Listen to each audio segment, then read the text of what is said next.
Charles Leclerc sets the pace at home on the opening day of the Monaco Grand Prix, whilst Red Bull encounter yet more Friday dramas.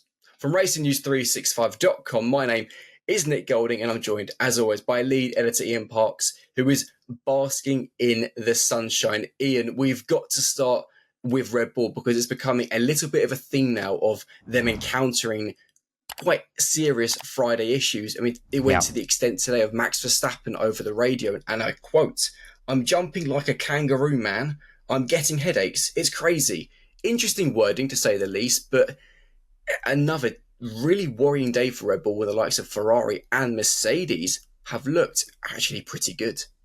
You've stolen my thunder there a little bit, Nick, because I was going to go straight to that quote that you've just... You can say it if you want. You can say it again. You've used it now, mate. You've used it. But as you've rightly pointed out, another difficult day for Red Bull. In fairness, they did indicate that given the slow speed nature of this circuit, that was more than likely going to be the case. And so it has proven thus far.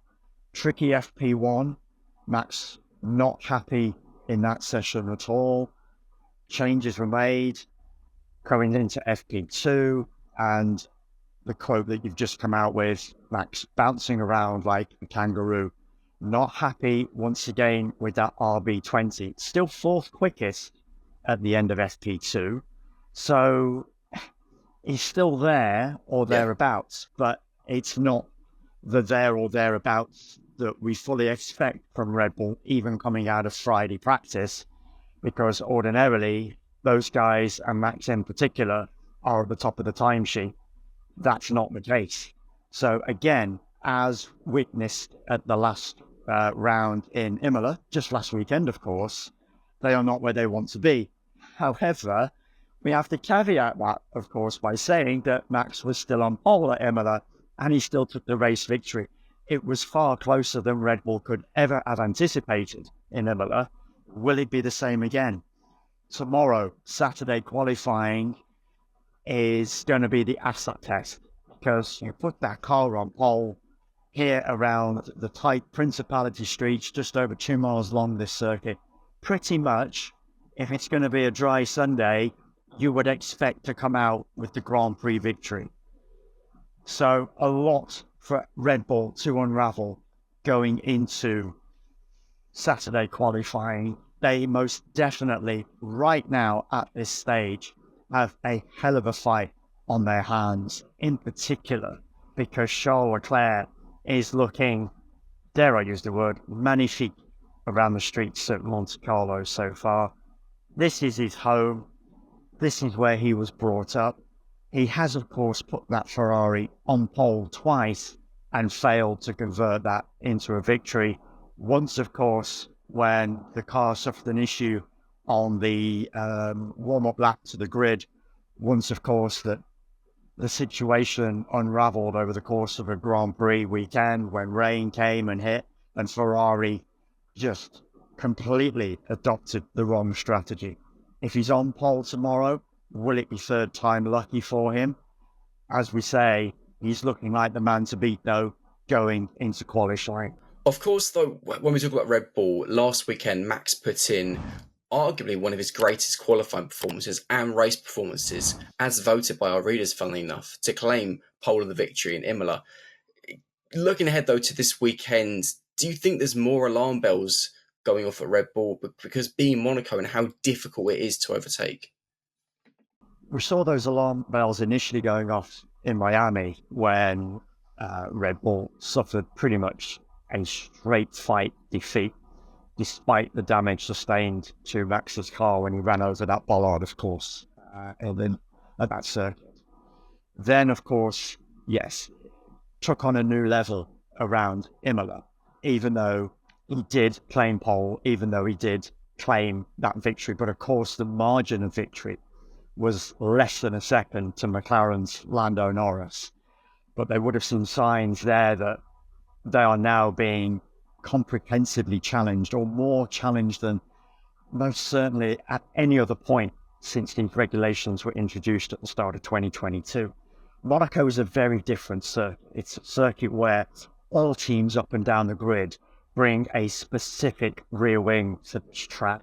It's a rear wing. It's a rear wing that will be used again, both in Budapest and Singapore. So it's not a one-off. It's not like Monza, where a Monza-specific rear wing there is introduced and it is used nowhere else. So here they've got a specific rear wing on that car, high downforce circuit. So it's a high downforce rear wing. Plunge that car to the track as much as possible. Just over 2 miles this circuit, and it's a circuit where you have to be so precise. I saw so many times over the course of these 2 practice sessions, the cars just rushing the barriers. In particular in FP2 though, I saw a number of incidents where they didn't just brush, they kissed more than they would have wanted to.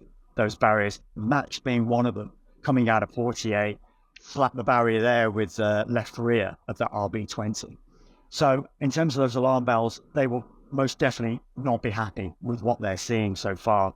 As in Imola, they've got a lot of work to do coming out of Friday practice. Max said in Imola, Friday was a bad day, and this was on par with that because he most definitely will not be happy with that car. But we know Red Bull can turn it around. As I've mentioned, Nick, qualifying, the most important qualifying of the season, without a shadow of a doubt. Get it right here. As I mentioned, more than likely you are guaranteed to get that victory. So if they can do it once, the hallmark of a great team, as we discussed in Imola, is being able to turn it around. They turn it around in Imola. Can they do it again for Monaco? Because without a shadow of a doubt, they face probably more of a challenge, I would suggest here, bearing in mind what we've seen from Ferrari and Charles Leclerc in particular, than they do coming out of Friday practice. Well, as we know, if any driver can do it, it's probably Max, if we're being completely honest. So in saying this, he's probably going to get pole position tomorrow. Moving on to Ferrari, though, and Charles Leclerc, who over 1 lap was a driver on a mission. You could tell he lives there. He drives it every single day, I would imagine. His lap time in FP2 of a 1 minute 11.278 was 1.2 seconds faster than the quickest time in FP2 last season. But more staggeringly, he was a tenth of a second quicker than the pole position time from last year. I mean, he might have complained over the radio that his long run pace wasn't brilliant, but when you've got 1 lap pace like he seems to have, it doesn't matter. And if Sunday's going to be dry, as it's forecast at present, but we can never take that for granted, then if he can convert that 1 lap pace into that pole position, then surely, finally, Charles Leclerc is going to be a winner around his home circuit of Monaco. My bold prediction as well, may I just say again? Yeah, whatever. Part of the, Go. But as mentioned, it, we can't call the weather here. It was meant to be raining in FP2. But as we've known over the years coming here to Monaco, it has its own little microclimate. And it all depends as to what comes over those mountains directly behind me. So we could, right now, we've got sun forecast for Sunday's race. That could quite easily flip around over the course of these next 48 hours. And who knows what might materialize. It's changed so rapidly, as we've seen over many different years here, coming here to Monaco. For Charles Leclerc, right now, all eyes are just going to be solely focused on securing pole for the 3rd time here. And then, as I say, it's a question of, will he finally be able to convert that pole? Because it doesn't matter what race pace the Red Bull has or Ferrari has. And incidentally, Max's race pace on the hard tyre was equivalent to Charles on the medium. So he has the edge there, it seems. But it doesn't matter what he does if that sun shines, if that rain stays away on Sunday, because if Charles on pole, then I keep saying it, he should be able to convert that into that long overdue race win around here. But still so much to play for, so much to call going into these 2 days over the weekend at Monaco. That was very smooth, by the way, showing us your accommodation in the background, may I add. I am joking, by the way. £1,000 a night for a cabin on board. No, I'm joking. Don't worry, folks. My That's probably budget quite doesn't cheap, stretch that £1,000 a night, far. actually, I Yeah. was going to say. Let's move on to Mercedes because, okay, we've said this a few times on a Friday, but Lewis Hamilton topped FP1, was second in FP2. Okay, George Russell complained about vibrations and at one point going down to the Nouvelle chicane saying he couldn't even hold on to the steering wheel. But particularly for Lewis, the W15 did just seem much more comfortable all of a sudden. Did we not say exactly the same thing last Friday in Imola? I think we probably did, yeah. We probably did. I'm pretty And in certain we Miami. did. And I remember back then, just a week ago, talking up Mercedes and Lewis and George and saying, yeah, it looks like they're going to have a good weekend. In fairness, it was a reasonable race result for them. I think they got the most out of that package in Imola. On this occasion, dare we say it, that Mercedes, yes, is looking good. That package is working well, in particular for Lewis, as you've mentioned there, Nick. George really had his issues in FP2. Looked good in FP1, in fairness. Yeah. Both drivers really were on it. But FP1, it's all about just acclimatizing, just getting the feel for that car, just kissing those barriers, as I say, getting as close as you possibly can to eking every last millisecond out of It's a new one to that. me. I was going to say 10th. I was going to say millisecond, and it came out as a millitemp. So there we go. Brilliant. Well done, Parksy. But no, in FP2 in particular, yeah, Lewis looked particularly on it. Where will he? If we're going to do predictions right now, I don't think he's got the car for the front row. Yeah. I definitely do not think that. I think more than likely second row, he's got an absolute shot at that, which would again be that step improvement that Mercedes are at least trying to do race by race, because we know they're slowly putting together that car, not putting together, they're slowly understanding that car. And in slowly understanding that car, they're beginning to apply those updates, apply those upgrades to then build on that platform, which they seem to believe they have more this season than they have in the previous 2 seasons under these regulations. So again, another positive that Mercedes are working on. It's now a question of, can they get that car that little bit further up the grid? And as I say, prediction already, I'm going to suggest Lewis especially, second row tomorrow in qualifying. Okay, I'll remember you say that, because when we get to the end, you've got to do a new bold prediction.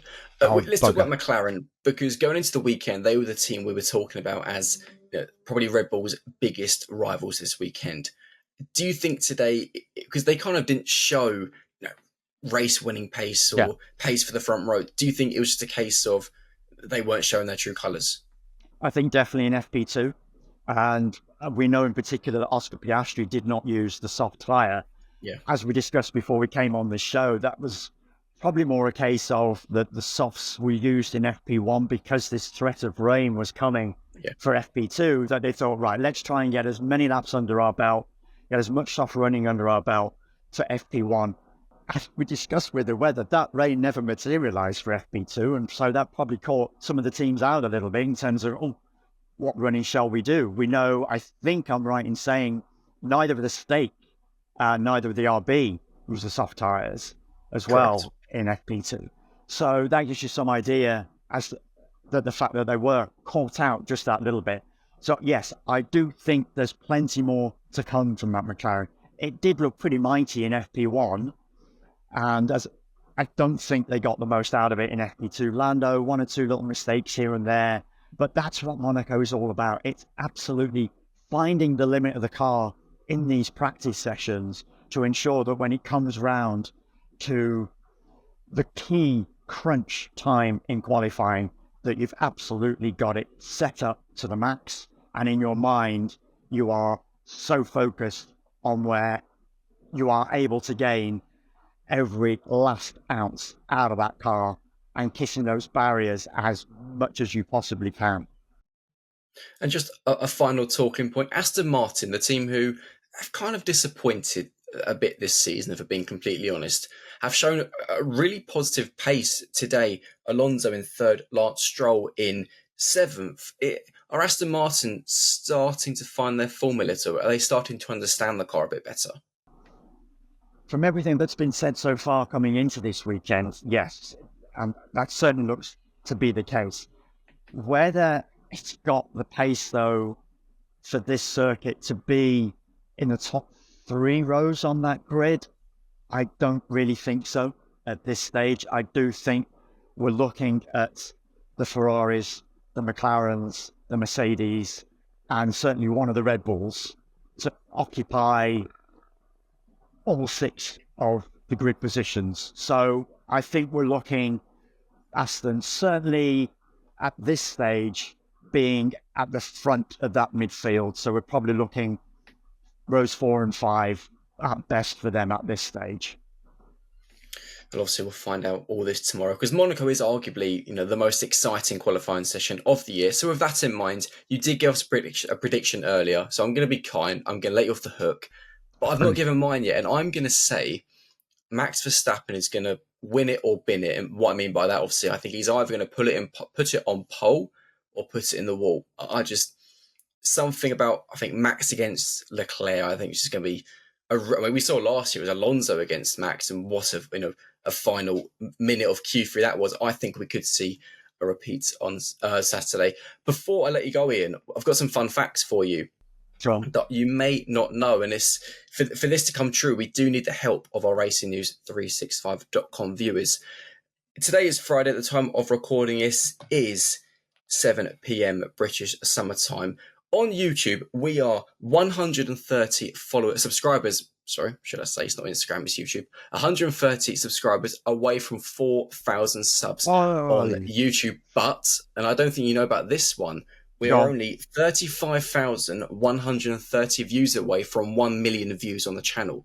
So, being Monaco, the crown jewel, I think, with the help of our audience, we can hit both those targets this weekend. So if you have enjoyed this video, please make sure to like the video, subscribe to the channel if you're not already, share it with your F1 friends or anyone who you think might enjoy our content, because all the support is very much appreciated. From myself and Ian, this has been the RacingNews365.com Friday F1 update. We'll be back same time on Saturday to see who's on pole. See you later. Come on, folks. Spread the love around for Racing News 365. That's what we want.